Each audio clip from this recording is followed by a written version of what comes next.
Now to Pakistan.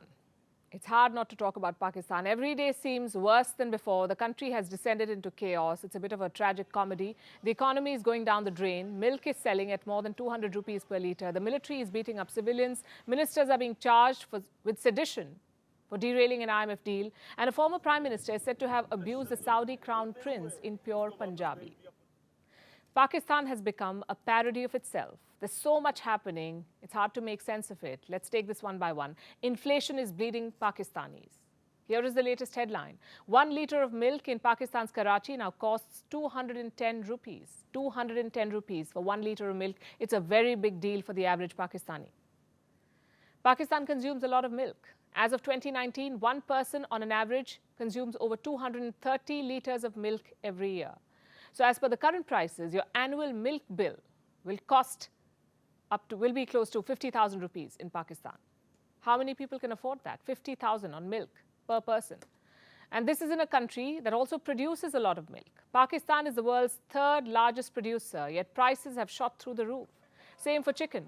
In just 2 days, the price of live broiler chicken has jumped by 40 rupees. Chicken now costs Pakistanis up to 500 rupees a kilo. Chicken meat close to 800 rupees. Boneless chicken, 1100 rupees. Basic necessities are becoming a luxury for people. And life is set to get tougher in the days ahead. The government is all set to impose new taxes. New taxes worth how much? 170 billion rupees.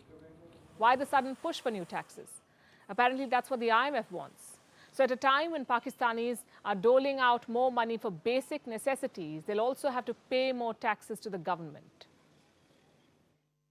And it's not just an economic crisis they're going through. The country is also suffering an identity crisis.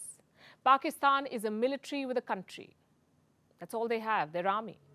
But their army has never won a war. Pakistan has fought 4 wars with India. It lost all of them. You can imagine the military's lingering frustration. They take it out on the people. You may not know this, but within the country's borders, Pakistani troops are formidable.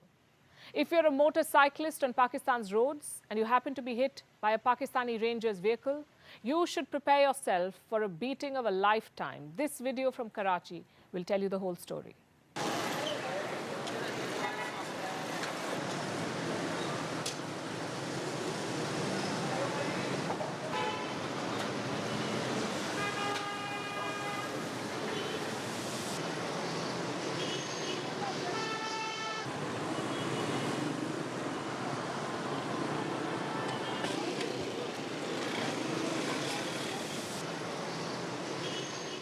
You saw what happened. The Pakistani Rangers bumped into the bike rider, and instead of apologizing or helping the victim, they decided to beat him up. When the video went viral, they said the biker was actually a drug dealer on the run. But who's buying that story? As I said, the video tells the story. Now, if the economic crisis or the military doesn't get you, the country's investigative agencies will, even if you're a former cabinet minister. That's what has happened to a certain Shaukat Tareen. He was the finance minister of Pakistan from 2008 to 2010. Today, he's been booked for sedition.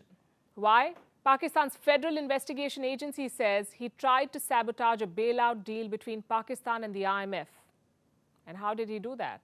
By inducing the finance ministers of the states of Punjab and Khyber Pakhtunkhwa to create hurdles in the negotiations. We all know how desperately Pakistan needs the IMF money. It won't be able to survive without the bailout. Its forex reserves have plummeted to $2.9 billion. That won't even cover 3 weeks' worth of imports. So even the suspicion of creating hurdles in IMF talks will land you with a sedition charge.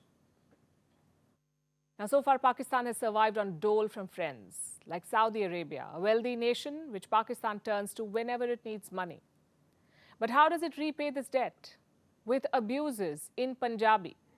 This is what Imran Khan is said to have done when he was the prime minister. In a cabinet meeting, he reportedly abused the crown prince of Saudi Arabia, Mohammed bin Salman. Sounds impossible. Well, not for Imran Khan. You know what happened next? One of Imran Khan's own ministers told this to the Saudi ambassador in Pakistan. And what did the Saudis do? They translated the abuse from Punjabi to Arabic. How did the story come out? Thanks to Pakistan's former Army Chief General Qamar Javed Bajwa. He apparently told this to a journalist. Now it's all over the papers. And it sums up the utter mess that is Pakistan today.